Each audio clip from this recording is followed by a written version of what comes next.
Multiple sclerosis is the most common autoimmune disorder that affects the central nervous system, and today we are finding out all about this great bike that helps replicate it.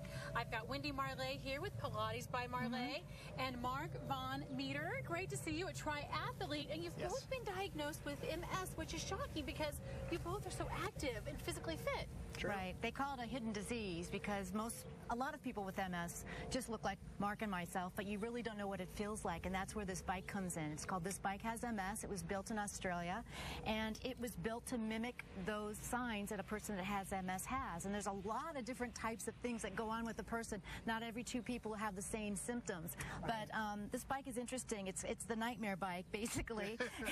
And you can Walk us through all of it. It was built by some bike mechanics in Australia. They put ball bearings in the handlebars and some very thin tape, so after you've been holding on for a while, your hands feel like you've been holding on to pins and needles, which is very common for a person with MS. Your brakes are uneven and the handlebars are uneven. The frame is super heavy, so anybody that's a biker, usually a lighter frame, you feel like you're fighting this bike the whole time you're riding it.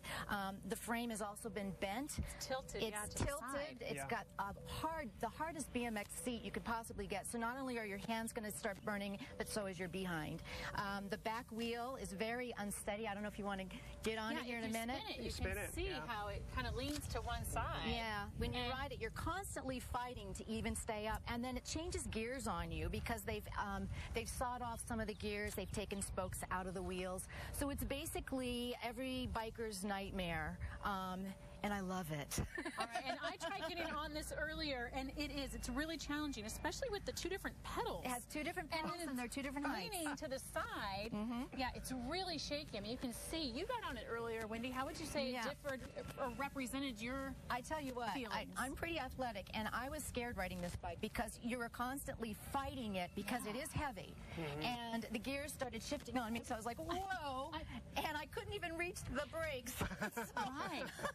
So it's a scary bike to ride, but you know, they had some Olympians ride this bike in Australia for their MS bike ride, which we have one coming up in a couple weeks, and the Olympians each rode it for about 15 miles, and when they got off they said, oh my gosh, this is a horrible disease. They had no idea. And speaking about riding, Mark, you've got the big ride coming up here to help raise money and awareness for MS. Tell us about that. Yeah, so the MS bike ride's coming up April 16th, and it's a great way to raise money. It's a great way to have family together to do it as well. My daughter's doing it. My 16-year-old's doing it with me.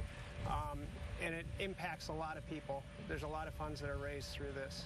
And it's actually a two-day optional race. Right. It's a 2-day ride / race. A lot of people race it, a lot of people ride it, so it's a lot of fun. A lot of different distances depending on what kind of fitness level you are or what you feel like doing. Correct. And it's our 30th annual this year. It's a big year. It's a big year for us. Yeah. Yes, so definitely. we were really excited. We're the first in the country to get this bike. They sent it to us for our ride and to promote our ride. But it's pretty exciting because this bike, you're going to start seeing it all over the world. It's getting a lot of national exposure for being a crazy bike.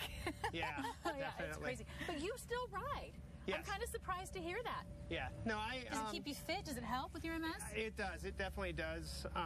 I still do Ironmans, but one of the hard parts about it is that, in fact, my last Ironman I did, so that was 2.4 mile swim, 112 mile bike, and then the 26.2 run. Right after that, I had another relapse, and so then I was barely walking for about a month. So it's challenging living with this disease and You trying never to do know. anything. You just never know. You don't. Well, we hope that everybody can get out there. It's 2 weeks away. You can still sign up or you can donate money. Just head to our website if you'd like to find more information. And you guys, thank you so much for bringing this out. Thank you. Bringing this important topic to our family here. Your Life A to Z will be right back in just a few minutes.